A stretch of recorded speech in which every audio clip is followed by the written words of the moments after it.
Assalamu alaikum, welcome to Debrief. I am Mumna Ashraf and today I have Hassan Salim Hello. on panel who's actually the designer of Pakistan Now and Usama Khwaja, the research journalist. Assalamu alaikum. वालेकुम अस्सलाम. कैसे हैं आप दोनों? ठीक Oh, ठाक. we have to start with comments. So let's start with comments.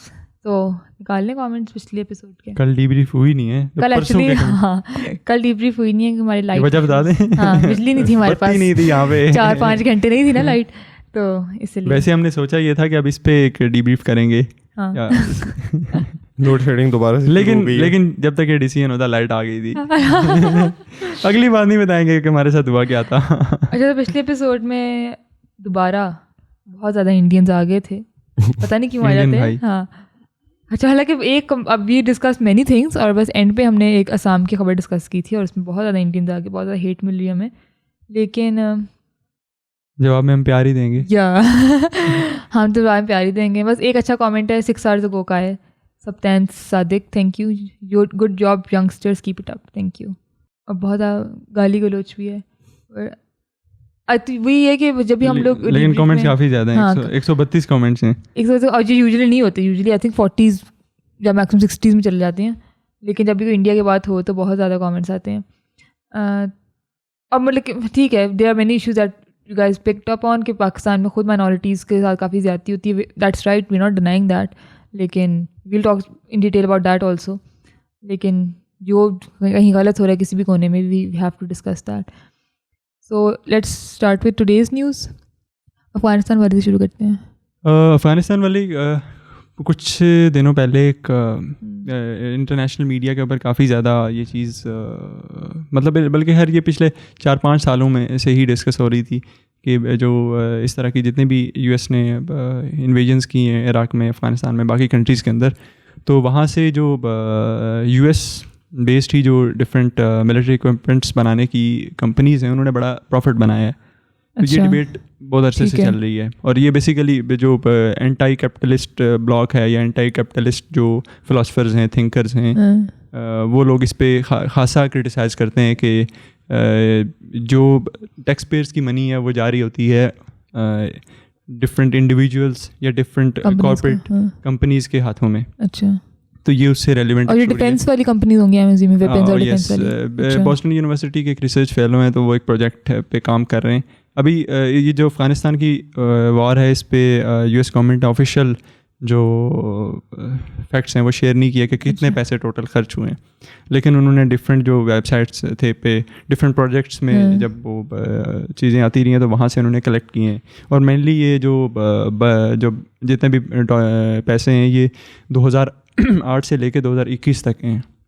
और इसमें 4-5 कंपनीज़ का मैंने नाम और उनकी थोड़े से फैक्ट्स लिखे थे, वो मैं अभी शेयर करता हूँ आपसे. और जो हमारे व्यूअर्स हैं वो भी हेदी पेटलर के नाम से प्रोफेसर हैं, उसको अगर कोई भी गूगल करेगा तो डेफिनेटली उसको मिल जाएगा. उन प्रोजेक्ट था कॉस्ट ऑफ अफ़गानिस्तान वॉर. तो वो इसमें 4-5 जो कंपनीज़ हैं वो अगर उनके मैंने जब एसेट्स को सर्च आउट किया तो उनकी एसेट्स की वैल्यू हमारा जो पाकिस्तान का बजट है उससे भी कहीं गुना ज़्यादा है. और ये वो सारी कंपनीज़ हैं जो दुनिया के अंदर लीडिंग मैन्युफैक्चरर हैं, चाहे वो एरोस्पेस टेक्नोलॉजी हो, चाहे वो मिसाइल टेक्नोलॉजी हो या इसके अलावा कोई भी. सो पहली कंपनी जिसने सबसे ज़्यादा प्रॉफिट मेकिंग की है वो है डेनकॉप इंटरनेशनल. अभी ये कंपनी खैर एक और यूएस कॉन्ट्रैक्टर ही है, अमेंटम के नाम से उन्होंने ख़रीद लिया है, परचेज़ कर लिया है गेस कुछ अर्सा पहले. सो ये बेसिकली वहाँ पे अफ़गानिस्तान के अंदर जो अफ़गानिस्तान की पुलिस थी उसकी ट्रेनिंग और उसको इक्विपमेंट भी देती थी. इसके अलावा एंटी नार्कोटिक फोर्स जैसे पाकिस्तान में इस तरह की वहाँ पे भी ड्रग्स की स्मगलिंग को रोकने के लिए जो उन्होंने फोर्स बनाई हुई थी तो उसकी ट्रेनिंग्स और उसको भी इक्विपमेंट सप्लाई इन्होंने की. ठीक है. इसके अलावा हामिद करज़ई जिस प्रेसिडेंट थे तो उनको बॉडीगार्ड्स वगैरह इन्होंने फ्राहम किए थे. अच्छा. और कुछ $7-7.5 बिलियन आई गेस कुछ इस तरह के प्रोजेक्ट्स में इन्होंने कमाए हैं. और इसके अलावा टोटल जो यूएस गवर्नमेंट से इनको कॉन्ट्रैक्ट्स मिले हैं जो इन्होंने पैसे बनाए हैं, पैसे नहीं बल्कि डॉलर बनाए हैं, वो $14.5 billion, $14.4 billion. This is a classic case of imperialism. क्या किसी और थर्ड वर्ल्ड कंट्री में जाके जंग करो और पैसे कमाओ. और ये जो फिगर्स हैं ये 2008 से 2021 तक हैं मेनली. तो अगर आप ये 20 सालों के होंगे तो फिर इसका मतलब है इससे भी ज़्यादा बढ़ जाएंगे. और पाकिस्तान को जो एक IMF से पैकेज मिलता है वो 3-4 अरब डॉलर का मिलता है आई गेस। अच्छा। और ये इन्होंने के कुछ फिगर्स हैं अभी तो उन्होंने अपने ऑफिशियल फिगर्स भी, ये तो मतलब वो एक मोटा हिसाब लगाया हुआ है, तो जब ऑफिशियल फिगर्स आएंगे तो डेफिनेटली वो इससे भी ज़्यादा होंगे।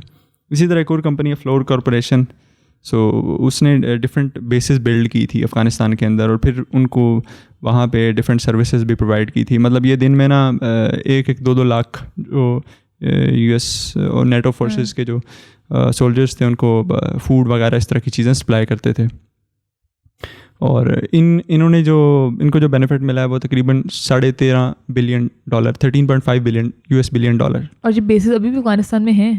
ये अब तो जाहिर सी बात है वो सारी या तो वो जो अफ़गान नेशनल आर्मी है उसके अफ़गानिस्तान की आर्मी है, या जाहिर सी बात है उनके हवाले करके गए थे। लाइक 2010-11 में आपको याद होगा कि हंड्रेड्स ऑफ बेसिस थी नेटो फोर्सेस की, अभी तो आखिरी में 2-3-4 ही रह गई थी ना, कि बड़ी बेसिस के ऊपर आ गए थे। जो छोटी बेसिस थी वो ऑपरेशनल नहीं रही थी, तो उस टाइम के ऊपर इन्होंने बहुत सारी बेसिस बना के दी थी। मोर देन 50 बेसिस इन्होंने, आई गेस 56 बेसिस इन्होंने कंस्ट्रक्शन की करके दी थी US मिलिट्री को। और उसमें इसी तरीके से एक और कंपनी है KBR के नाम से है, वो ह्यूस्टन से है और इसको कोई $3.6 बिलियन के प्रोजेक्ट्स मिले हैं। इसी तरीके से एक और है रेथियोन टेक्नोलॉजीज़, ये मुझे खासी याद भी है क्योंकि इसका एक CEO है, तो उसने कुछ अर्सा पहले एक स्टेटमेंट दी थी, वो इंटरनेशनली बड़ी वायरल हुई थी। वो इसके CEO ने बोला, वो जब कुछ अर्सा पहले वो चल रहा था ना कि सऊदीया को जो आई गेस $500 मिलियन की एक डिफेंस डील थी तो वो कैंसिल हो गई थी, तो इसने वो एक इवेंट के अंदर बोला कि यार आप लोगों को घबराने की ज़रूरत नहीं है, आपने घबराना नहीं है। जो मिडल ईस्ट के अंदर अभी जो पीस इतना जल्दी नहीं आने लगा, तो हमारी जो अगर एक डील कैंसिल हो भी गई है तो हम हथियार बेचेंगे और वहाँ पे अभी काम भड़केगा। इनके तो पैसा ही है ना, बिजनेस चल रहा है इनका। हाँ, बिजनेस चल रहा है, पैसे वो इसके ऊपर पूरी अक्रॉस द ग्लोब बहुत ज़्यादा क्रिटिसिज्म हुआ था। तो मतलब ये, और इन्होंने भी, और अभी आई गेस ये एक और कंपनी के साथ इसका वो भी हो गया था, पैचअप भी हो गया था, तो उसके बाद अब ये आई गेस दुनिया की जो चौथे नंबर पे आई गेस सबसे बड़ी कंपनी एरोस्पेस टेक्नोलॉजी के अंदर कुछ इस तरह से है। और ये इसके अंदर भी इस लिस्ट में चौथे नंबर पे है। US लीडिंग डिफेंस कंट्रैक्टर हैं, बहुत ज़्यादा कॉन्ट्रैक्ट्स इनको मिलते हैं, मिलियंस ऑफ डॉलर्स में इन्होंने भी कमाए हैं। मतलब देखा जाए तो अमेरिका ने तकरीबन कोई ट्रिलियंस ऑफ डॉलर्स लगा दिए, फायदा कोई नहीं हुआ। मोर देन नहीं, वो बेसिकली हमारा केस ये है, यहाँ पे फिगर है, वहाँ पे आ रहा है कि पोस्ट 9/11 तक जो है, मतलब अभी तक पोस्ट 9/11 से अभी तक अमेरिका है स्पेंड अराउंड $2.5 ट्रिलियन। तो वो सारे पैसे have an interest of $1 trillion जो 2030 तक 2 ट्रिलियन हो जाएगा, और फायदा कुछ नहीं हुआ उनको।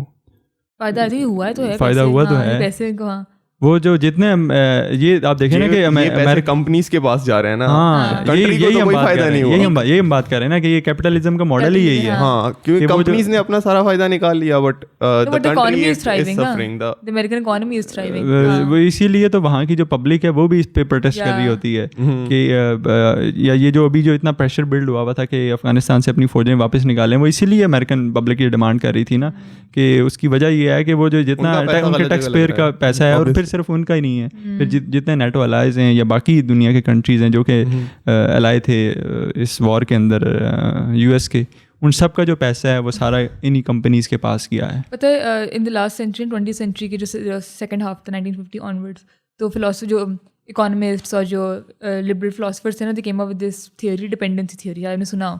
उसका मतलब होता है कि the world is divided into 2 zones, cores and peripheries. Cores होते हैं ये वेस्टर्न कंट्रीज, ठीक है, यूरोपियन, अमेरिका, ठीक है, ऑस्ट्रेलिया, इस तरह कंट्रीज, और पेरिफ्रीज होते हैं ये पाकिस्तान वाले एरियाज, ठीक है, अफ्रीका, मतलब developing countries and under developed countries. और इनका रिलेशनशिप ये होता है कि जो कोर्स जो सर्वाइव करते हैं ना, वो बेसिकली पेरिफ्रीज की बुनियाद पे करते हैं, ठीक है। और लेकिन ना फिर काफ़ी as time was progressing, decades pass हो गई, तो लोगों ने कहा डिपेंडेंसी थियरी जो है ना अब ये आउटडेट हो गई है, इट्स इरेलेवेंट ना, बिकॉज कॉलोनियलिज्म वो वाला टाइम था ना कि various reasons were like gaining independence, you know, Africa भी, सब कॉन्टिनेंट भी 1947 में आई, तो मतलब कि लोग क्रिटिक करने लगे थियरी को कि it's not relevant any more. लेकिन now that we think about it, colonialism अभी ये न्यू कॉलोनियलिज्म का जो कांसेप्ट चेंज्ड, बट या the world has changed, but वही है कि आपने स्ट्रेटजी चेंज हो गई, वही चल रहा है। तो अब वही के 2021 में अभी इंटरवेंशन खत्म हुई है, अफगानिस्तान में अमेरिका की, लेकिन the money they have made, और अब जो जिस तरह से पीछे छोड़ दिया अफगानिस्तान को, obviously it will take them decades and they can never like they will always be catching up. अभी तक है वो अपने सर्वाइवल मोड में है, तो कोशिश करें कि सारे इंस्टीट्यूशंस बन जाएँ, कि सारे सिटीजन को प्रोटेक्शन मिल जाए एवरीथिंग, उसके बाद वो कैचिंग अप वाली चीज़ में आएंगे। तो जिस तरह से इन प्रोजेक्ट्स के थ्रू कम्युनिटिज्म प्रोजेक्ट कर लिया, इंपीरियलिज्म प्रोजेक्ट कर लिया, अब इसको इंटरवेंशन कहते हैं, डिफरेंट वर्ड्स होते हैं, लेकिन मकसद यही होता है कि आप दुनिया के एक हिस्से को बिल्कुल पीछे कर दो, and then there are just few countries are dominating जो अभी तक उससे फ़ायदा उठाते हैं, लाइक सेंचुरीज गुजर जाती हैं, फ़ायदा उठाते रहते हैं। अटलांटिक चार्टर जो साइन हुआ था रूजवेल्ट और चर्चिल के दरम्यान, तो वो यही था कि उसके बाद अब उसने रूजवेल्ट ने कहा कि अपनी फोर्सेस निकालें यहाँ से, ख़त्म करें, लेकिन उसके बाद अब देखें कि अभी तक वो रूल कर रहे हैं दुनिया के ऊपर। सो ये चीज़ वाकई जो है ना, लेकिन एक चीज़ मैं इसमें ये ज़रूर कहूँगा कि जितनी भी फोर्सेस है ना, ये अपनी जितनी मर्जी प्लानिंग बना लें, एक नेचुरल सिस्टम भी दुनिया के अंदर चल रहा है, ठीक है, जिससे अक्सर जो स्ट्रेटजीज डिफरेंट हम देखते हैं वो बाद में जाके जो है ना उसके पलट जाती हैं।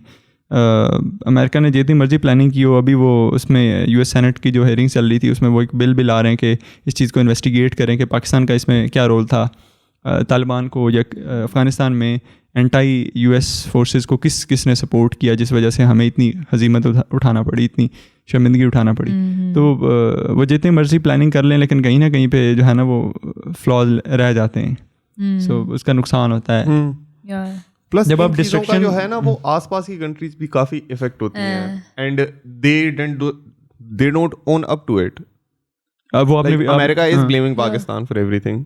Eight the end of the day America यही कहता है कि सारी गलती पाकिस्तान की है। वो इसलिए है ना, वो इसलिए देखें कि इतनी बड़ी उनको शिकस्त हुई है दुनिया के अंदर, उनकी जो मिलिट्री का वो एक था कि इसका कोई जवाब नहीं है। नो डाउट कि अगर वो यहाँ पे इसी तरीके से थाउजेंड्स ऑफ ट्रूप्स उनके यहाँ होते तो शायद तालिबान या कोई भी जो बाकी फोर्सेस हैं वो यहाँ पे आके ना इस तरह से रूल कर रहे होते। लेकिन आप उसका थोड़ा सा रिस्पॉन्स देखें, वो जो डिफरेंट आरटी वगैरह पे वीडियोस आपने देखी भी होंगी, या यूएस इलेक्शन से पहले बाइडन जहाँ जाते रहे उसमें जो उनके ट्रूप्स जो यहाँ सर्व करके गए हुए थे, तो उन्होंने उसके साथ क्या सलूक किया है। तो जाहिर सी बात है, जब यहाँ से जिस मेंटालिटी को आप यहाँ से लेके जा रहे हैं, वो जहाँ क्या वो उस जो आपका दिमाग जा रहा है वो एक नॉर्मल सोसाइटी के अंदर रहने के काबिल रहा है कि नहीं रहा। एग्जैक्टली।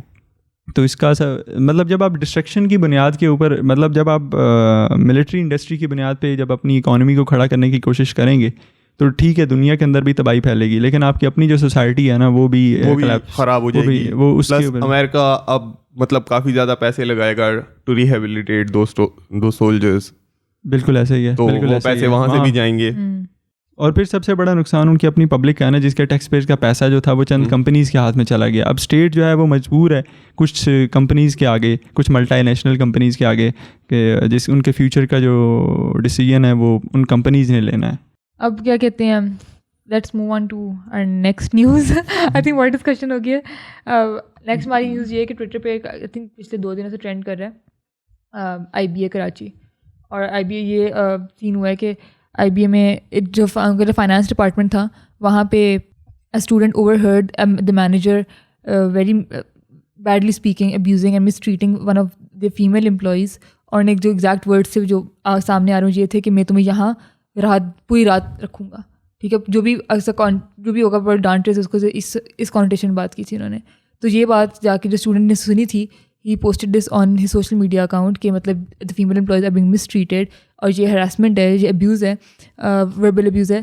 तो क्या किया IBA ने, instead of looking into this case they expelled the student कि हमारी आप डिफेमेशन कर रहे हैं और हमारी इंटेग्रिटी का सवाल है ये। और फिर जो स्टूडेंट था, he is from lucky Marwat and he was a scholarship student, और उसके पीछे 2 महीने रह गए थे टू ग्रेजुएट। और उसको भी कहा कि यूनिवर्सिटी ने इतना उसको साइडलाइन किया था, मार्जिनलाइज किया कि उसको ये भी अलाउड नहीं था कि वो अपने हॉस्टल से क्लियरेंस करवाए, चीज़ें उठाए, बिलोंग्स उठाए अपनी और फिर जाए। उन्होंने उसको निकाल दिया। तो वो कह रहे थे कि but I don't care, I stood up for the right thing. और उसने कहा, और बल्कि IBA ने कहा कि he did not choose the right way, the right passage to address this issue. लेकिन बाद में वो कहता है कि मैंने पहले डिसिप्लिन हरासमेंट कमेटी वाले लेके गया था, I did not receive any response, तो इसलिए I went on social media. नहीं, प्रॉब्लम ये है कि हमारी सोसाइटी के अंदर ये डिफरेंट जो इंस्टीट्यूशन है, जहाँ पे जब भी कोई वैसी चीज़ होती है तो उसको सोशल मीडिया पे, उसको पब्लिक में आने से क्यों लोग डरते क्यों? हाँ, बल्कि एक तो डरते क्यों, और ये एक कॉन्सेप्ट है विसल ब्लोइंग का, आपने सुना होगा, तो उसमें होता है कि हाँ, जब उल्टा उसको जो बंदा आवाज़ उठा रहा है उसी को वो सारे उसी को वो करें, और फिर ये चीज़ का कहते हैं कि मतलब आप डिफेमेशन करें, डिफेमेशन आप लोग खुद करें अपनी हरकतों से, किसी और को आने की ज़रूरत नहीं है जी, they are just basically calling you out on the things that you are doing. तो अब ये काफ़ी, अब जिब्रान नासिर ने केस ले लिया है, इस लड़के का स्टूडेंट का नाम था जिब्राइल, ठीक है, मोहम्मद जिब्राइल। हाँ, तो जिब्रान नासिर ने केस ले लिया इसका, और काफ़ी एक्टिविस्ट वगैरह ट्विटर पे काफ़ी ज़्यादा बोल रहे हैं, तो let's see how that goes.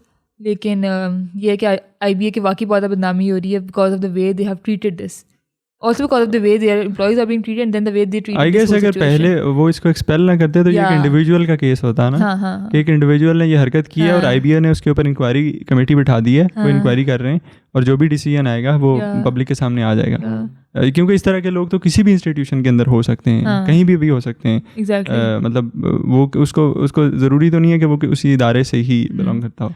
तो बस ये है कि हम हर महीने सुनते हैं, एवरी 3-4 मंथ्स कोई ना कोई यूनिवर्सिटी इस तरह आगे आ रही होती है लाइमलाइट पे, कोई जब वर्क प्लेस हरासमेंट होती है, कोई एजुकेशन इंस्टीट्यूट होती है, and it's always around harassment और अब्यूज़। और ये होता है कि लेकिन ये हम भी डिफरेंट यूनिवर्सिटीज़ के अंदर पढ़े, तो ये बड़ी वो होती थी कि यूनिवर्सिटी का कोई भी इशू है तो आप उसको पब्लिक में डिस्कस नहीं कर सकते, आप सोशल मीडिया पे यूनिवर्सिटी के अंदर ही रहेगा। अगर आपने उसको डाल दिया है उठा के ना, आप पहले बेशक 10 लोगों से जाके कंप्लेन करते रहें कि भाई ये मसला चल रहा है, ये मसला चल रहा है, इसको प्लीज़ सॉर्ट आउट कर लें, वो नहीं देखेंगे। जब आप उसको लगाएंगे सोशल मीडिया पे ना, उसके बाद जो है ना वो आपके ऊपर ही चढ़ दौड़ेंगे।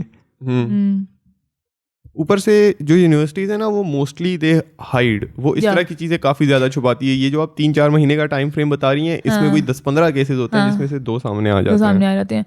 दे are good at hiding this, but जिस तरीके से उन्होंने IBA वालों ने ये वाला केस हैंडल किया है, तो इट्स गना IBA की रेप्यूट पे बहुत ज़्यादा ये नेगेटिव इफेक्ट डालेगा। एक्चुअली पता है, अभी 1 महीना 1.5 मंथ पहले ट्विटर पे ये चीज़ सरफेस करी थी, ज़्यादा पॉपुलर नहीं हुई। लम्स की एक प्रोफेसर थी, she was I forgot her name also and like her specific qualification also, but she studied from abroad, work की डिग्रीज वगैरह थी, और फिर लम्स से पढ़ाया इन्होंने 2010s वाले एरा में, और वहाँ पे और वो like that time was very different in Pakistan, generally in LUMS also, और ये मी टू मूवमेंट से बहुत पहले वाला टाइम था। तो she filed a complaint against a fellow professor who harassed her, ठीक है, और वो जो फेलो प्रोफेसर थे वो भी काफ़ी ज़्यादा वेल नोन थे और काफ़ी ज़्यादा क्वालिफाइड थे। और फिर what the institution did was decided with the accused, ठीक है, और उन्होंने मतलब फिर जो फीमेल प्रोफेसर थी, शी लेफ्ट द यूनिवर्सिटी, और and then she sued LUMS के लम्स एडमिनिस्ट्रेशन ने मेरा साथ नहीं दिया, and after all these years, almost 10 years के बाद, अभी the female professor, she won the case and LUMS had to pay पता नहीं कितने millions, I don't exactly remember the figure, लेकिन something around 1 to 5 million इतने rupees to her because she actually was able to prove her case।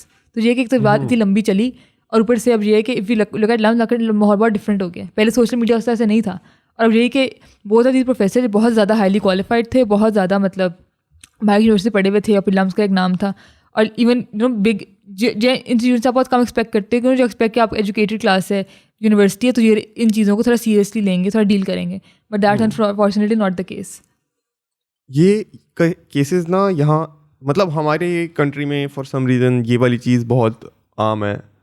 ऐसा काफ़ी बार होता है कि द इंस्टीट्यूट जो कि हेड कर रहा है इस चीज़ को, द रिस्पॉन्सिबल इंस्टीट्यूट जिसने फाइनल डिसीजन लेना है, वो फैक्ट्स और वो सब कुछ तो देखता है, बट इन दी एंड वो डिसीजन, वो हमेशा वो डिसीजन लेते हैं जो उनको शॉर्ट टर्म में फ़ायदा दे रहा हो।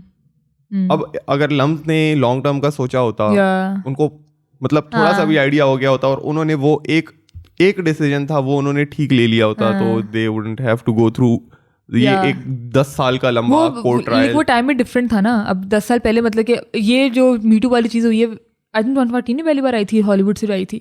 उसके बाद लाइक दुनिया का सोशल फैब्रिक थोड़ा चेंज हो गया है, थोड़ी एक्सेप्टेंस आ गई इस चीज़ की कि अगर कोई किसी को कॉल आउट कर रहा है, there is some truth to it, और फिर पूरी मूवमेंट स्टार्ट हो जाती है उस चीज़। उससे पहले तो आई थिंक वो बहुत ज़्यादा ये चीज़ बहुत जेडेड थी, बहुत क्वाइटन डाउन थी, कि देयर वाज नो कॉन्सेप्ट कि अगर औरत अगर सामने आ भी रही है, even a man is coming forward, तो no one would believe them.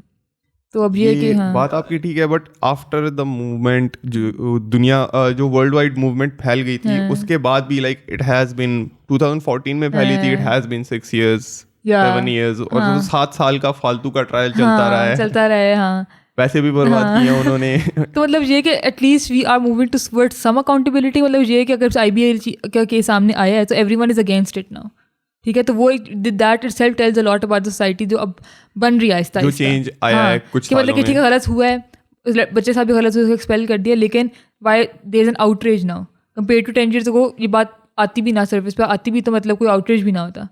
तो एटलीस्ट ये कि अकाउंटेबिलिटी एक हद तक पहले से ज़्यादा आ गई है, एंड वी होप के and while we're on that, like जो future generation हमारी आ रही हैं, they're gonna be very movers and shakers, responsible with this. they're gonna be movers and shakers. And while we're at it, अभी हम ये discuss करते हैं वर्क प्लेस हरासमेंट का जो लॉ है, ये पाकिस्तान में ऐसे काफ़ी लोगों को पता नहीं होता, but there is a law which was made in 2010 in People's Party's government, and it was passed in, उसके बाद कुछ अमेंडमेंट्स भी हुई थी 2014 में। हाँ, तो उस लॉ के मुताबिक ये है कि इफ वर्क प्लेस हरासमेंट का जो फ़ाइन होता है, जो सज़ा होती है, punishment, that's imprisonment of 3 years with 5 lakh की fine. Both things can happen और one of these things can happen. लेकिन ये कि अभी रिसेंटली जब दोबारा सर्विस कर रहा था, लाइक 1 महीना पहले, जुलाई में 2-3 महीने पहले, एक PTV की एम्प्लॉई थी, उन्होंने फाइल किया वर्क प्लेस हरासमेंट का, और फिर इस रिपोर्ट में ये नहीं लिखा हुआ कि किस तरह से वो केस प्रोसीड किया, लेकिन अब सुप्रीम कोर्ट का रिमार्क ये है कि the law is very cosmetic, कि it's not really helping anything. 3 member bench था सुप्रीम कोर्ट का, उसने इस तरह के रिमार्क्स दिए। अच्छा, हाँ, तो मतलब यही है कि इफ़ इट्स कॉस्मेटिक, मतलब इट्स इन योर हैंड्स, मतलब improve the law, change it. तो ये है कि मतलब there is a law which might be not that good, but there still something. और अगर सुप्रीम कोर्ट को लग रहा है कि ये इतना अच्छा नहीं है, तो मतलब आई थिंक इस पे कोई लॉ का स्टूडेंट जो है वो जरूर कमेंट करें, बताएं क्या इसमें क्या लेकुनाज या क्या लूप होल्स हैं। लेकिन ये चीज़ एक फैक्ट है कि बहुत सारे जो मतलब माहिर कानून है वो ये बोलते हैं कि पाकिस्तान में कवानीन तो हर चीज़ के ऊपर मौजूद हैं, लेकिन उनके अंदर ना कहीं लूप होल रखे हैं, जिससे जो अक्सर कल्प्रिट होता है ना, वो उसका एक अच्छा वकील करेगा या पैसे ज़्यादा लगाएगा वकील के ऊपर, और उससे वो निकल जाएगा उस लूप होल से। तो ये थोड़ा सा इस चीज़ को आई गेस देखने की ज़रूरत है। हाँ, तो आई थिंक अब आखिरी कुछ 2 खबरें छोटी छोटी हमारे पास, तो पहले आप बताना चाहेंगे सामा? आप ही बताएं। एक तो वो ये है कि ऑल वुमेन बाजार, इस्लामाबाद में पहली बार ऑल वुमेन बाजार है, मतलब कि the shopkeepers will be, stall owners will be women, the customers will be women. तो I think that's a really good initiative, क्योंकि सबसे ज़्यादा हरासमेंट और हर तरह के एज ग्रुप्स में अभी तक, छोटी बच्चियों से लेकर बड़ी बड़ी औरतों तक हरासमेंट बहुत ज़्यादा होती है, फिजिकल और मतलब वर्बल, ऑल काइंड्स। तो इस्लामाबाद में ये बन रहे हैं, अभी न्यूज़ आई कि बनेगा, पता नहीं कब तक बनेगा, लेट्स होप कि जल्दी हो जाए, ताकि we there the space where we can own, और फिर ये बाकी कंट्री के अंदर भी इस तरह की चीज़ें फैलें, क्योंकि हमारी जो आधी से ज़्यादा पॉपुलेशन है उसको अगर उसके लिए इस तरह की चीज़ें नहीं होंगी तो पब्लिक स्पेसेस ओन करने के बाद ये कि मतलब कि औरतें घर पे तो काम करती हैं, but they are less limited to homes, even if they want to do something from their home, वो अपने बाजार भी नहीं जा सकती to get things as per their choice. तो ये चीज़ ज़रूर होनी चाहिए, और ताकि वो फ्रीली जो है ना तो अपने काम भी कर सकें। और मेरे मतलब कहीं हमारा ठीक है था एक डेवलपिंग कंट्री है, लेकिन दुनिया के और बहुत सारे डेवलपिंग कंट्रीज हैं जहाँ पे वुमेन बड़ा फ्रीली काम करती हैं। पाकिस्तान ऑल्सो इसमें लेबर फोर्स में कितना इंक्रीज़ करना, ये all the stall owner, shop owner, ये मतलब कि ये अनस्किल्ड, उस तरह से अनस्किल्ड लेबर है ना, तो मतलब कि इतनी ज़्यादा मैसेज में जब एक लेबर आएगा, एंड ब्लू कॉलर वर्कर कहेंगे इनको, आप लेबरर्स कहेंगे, तो ऑब्वियसली इकोनॉमी को भी बहुत फ़ायदा होगा, अपॉर्चुनिटीज़ मिलेंगी। हाँ, इस तरह जो है मतलब अब if this is out in the open और इस तरह का लेबर रिक्वायर्ड होगा, तो फिर उनको ट्रेनिंग इंस्टीट्यूट्स भी उनके आ जाएंगे, और वो चीज़ भी ठीक हो जाएगी, plus they can contribute to the economy, जो काफ़ी टाइम से वो नहीं कर रहे। और आई थिंक वो एक एक्सेप्टेंस भी हो जाएगी कि women can be seen in public spaces, as both as business owner and both as customers and clients, जो कि पाकिस्तान के अंदर ट्रेंड बहुत कम है। हाँ, यहाँ पे people are not used to seeing women running businesses, driving cars, motorcycles, और जो होता भी होगा एक certain class का होता है, you know, तो ये चीज़ हमें नॉर्मलाइज करनी है। जैसे अभी कल हम बात करते थे, आई वाज टॉकिंग टू सरमत, तो वो कहते हैं ही वेंट टू मलेशिया, और मलेशिया में ना बहुत ज़्यादा ट्रेंड है वुमेन शॉप ओनर्स का, शॉपकीपर्स का, स्टॉल ओनर्स का। मेरे हाँ। एक दोस्त हैं इम्पोर्ट एक्सपोर्ट का काम करते हैं, तो उससे उनसे भी मैंने एक दफ़ा पूछा, वो मलेशिया से, चाइना और फिर मलेशिया से विजिट करके आए, तो मैंने कहा यार वहाँ क्या ऐसी, तो ही साइड के यार वहाँ पे मतलब छोटे छोटे बिजनेसेस बिना वुमेन कर रही हैं और कोई किसी को कोई प्रॉब्लम नहीं है। तो इसका तो मतलब वो हमारी इसी तरह के टॉपिक पे बात हो रही थी ना, ही साइड के यार ये प्रॉब्लम जो है ना वो ये हमारी अपनी सोसाइटी के अंदर लोगों का है, तो इसको मेरे ख्याल में थोड़ा सा एलिमिनेट। और फिर एक चीज़ दूसरी है कि हमारे यहाँ ना मतलब जो ह्यूमन रिसोर्स है उसको मतलब उसको बोझ समझा जाता है कि यार इतनी पॉपुलेशन है वो सारी बोझ है, हालांकि हमारी ह्यूमन रिसोर्स जो है बहुत वैल्यूएबल है। हम बस हो अपनी सकती है, रिसोर्स हो सकती है, हम अपने रिसोर्सेज तरीके से यूज नहीं करते, हमें अपने रिसोर्सेज यूटिलाइज करना नहीं आता। हालांकि जो सबसे कीमती चीज़ है दुनिया के अंदर उनमें से एक ये ह्यूमन रिसोर्स, क्योंकि जो काम आपको एक इंसान करके दे सकता है ना वो कोई भी मशीन दुनिया के अंदर नहीं करके दे सकती, और जो मशीन करके दे सकती है वो बहुत महंगी है। इस चीज़ को मेरे ख्याल में थोड़ा सा वो समझना होगा लोगों को। अच्छा, तो आखिरी खबर फिर डिस्कस कर लेते हैं। ये काफ़ी ज़्यादा डिस्कस हो जाएगी। चलिए, आखिरी खबर बस ये है कि कल डीसी इस्लामाबाद ने ट्वीट की है अपने ट्विटर पे कि Using drones to deliver food in Islamabad. Coming soon, will be using drones to deliver food in Islamabad. तो काफ़ी फ़नी होगा। मैं बस सोची थी कि उड़ता हुआ हमारा खाना जा रहा होगा। अच्छा, मज़ा तो तब आएगा कि ज़्यादा लोगों का खाना हमारे घर आ जाए। That's something very new and innovative. पता नहीं किसी कंट्री में इस तरह हो भी रहा है या नहीं। हो रहा है। Amazon is using drones to deliver their packages। काफ़ी ज़्यादा बाहर तो बहुत आम है, Amazon काफ़ी करता है ये काम। हमारे एक जानने वाले उन्होंने वीडियो भी बना के भेजी हुई थी कि यार ये देखो ये आइसक्रीम आई गेस आई है उस पे ड्रोन के ऊपर। नहीं, उस तरह नहीं, जो लॉन्ग टाइम स्पैन वाले पैकेजेस होते हैं वो भी वो भेजते हैं। अच्छा। And the drones are AI controlled. उनको पता होता है पैकेज यहाँ से उठाना है और इस रास्ते से जाके यहाँ पे डिलीवर करके वापस इस चार्जिंग स्टेशन पे जाना है। अच्छा, हमारे पास ये हाई-फाई टेक्नोलॉजी है क्या? हमारे पास इस हाई-फाई टेक्नोलॉजी का नहीं पता, बट मैनेज किया जा सकता है अगर वो फ्लाइट स्पैन थोड़ा कम हो। इस्लामाबाद में पिछले साल में वो खबर देख रहा था, रवांडा एक कंट्री है ईस्ट अफ्रीका का ना, तो वहाँ पे उन्होंने वो एक सर्विस शुरू की हुई थी कि मेडिकल इक्विपमेंट्स आई गेस और ब्लड वगैरह किसी जगह पे अगर इमरजेंसी में भेजना हो ना, क्योंकि वहाँ पे जो नेटवर्किंग या रोड नेटवर्क वो इतने अच्छे नहीं हैं, तो उन्होंने उसके लिए ड्रोन यूज़ करने शुरू किए थे कि वो उससे ना कहीं पर भी इन केस ऑफ इमरजेंसी जो है ना डिफरेंट इस तरह की जो सप्लाई है वो उससे करें। तो ये एक बड़ा ज़बरदस्त अब एक मतलब अफ्रीका के अंदर एक कंट्रीज़ को यूज़ कर रहा है। तो मेरे ख्याल में पहले उसमें तो इस्लामाबाद में या पाकिस्तान में इस तरह की चीज़ों के ऊपर भी यूज़ हो सकता है। जो कराची में उससे यूज़फुल होगा, कराची में इस्लामाबाद जाना है। कराची में तो बहुत यूज़फुल होगा, कराची, लाहौर में और पिंडी में। पिंडी के लोग खुश रहेंगे। सलमान हमें घूर के देख रहे हैं लेकिन मतलब हम तो रिक्वेस्ट कर रहे हैं कि इस्लामाबाद से पहले कराची में लॉन्च करें, वहाँ ज़्यादा। I feel like drone technology it's not that expensive। अच्छा। बट वो जो आपकी जिस लेबर वाले तबके को रिप्लेस कर देगी, ओह यार डेफिनेटली उनके लिए काफ़ी मसला बनना है। होगा, हाँ। लेकिन इसमें वही पहले वाली बात जो जब वो हम वुमेन बाजार वाली बात कर रहे थे ना, तो हमें बेसिकली अपनी जो लेबर है उसको स्किल्ड किसी अच्छी जगह पे यूज़ करना चाहिए। मतलब यहाँ पे स्मॉल इंडस्ट्री लगे उसके लिए। अब ये खैर वो बड़ी लंबी डिबेट चली जाएगी कि वो उसको उसके स्किलफुल बनाएं और फिर वो इंडस्ट्री छोटी सी लगे उसमें काम करे, क्योंकि मतलब मुझे भी ये देखे ना ये बड़ा होता है मतलब कि हमारी बहुत सारी जिन लोगों के पास जॉब्स नहीं है तो वो अब यहाँ पे करीम चलाना शुरू कर दिया है, बाइकें चलाना शुरू कर दिया है, तो ठीक है एक हद तक लोग ये काम करें, फूड पांडा कर रहे हैं, लेकिन ये एक प्रोडक्टिव किस्म का बिजनेस मॉडल नहीं है ना जिससे सोसाइटी को लॉन्ग लास्टिंग नहीं है ना। हाँ, नॉट सस्टेनेबल। या तो नॉट सस्टेनेबल। और देयर इज अनदर थिंग कि इस्लामाबाद का जो जोन है, you are not allowed to fly drones in Islamabad. DC ने कह दिया था, वो डीसी ने कह दिया, तो अब आई फील लाइक कि जिसके पास ड्रोन होगा सब उड़ा रहे होंगे। हां, that's good for Pakistan now, we have more footage. So I think let's end on that. So see you all tomorrow and let us know in the comment how you liked our episode. Allah Hafiz.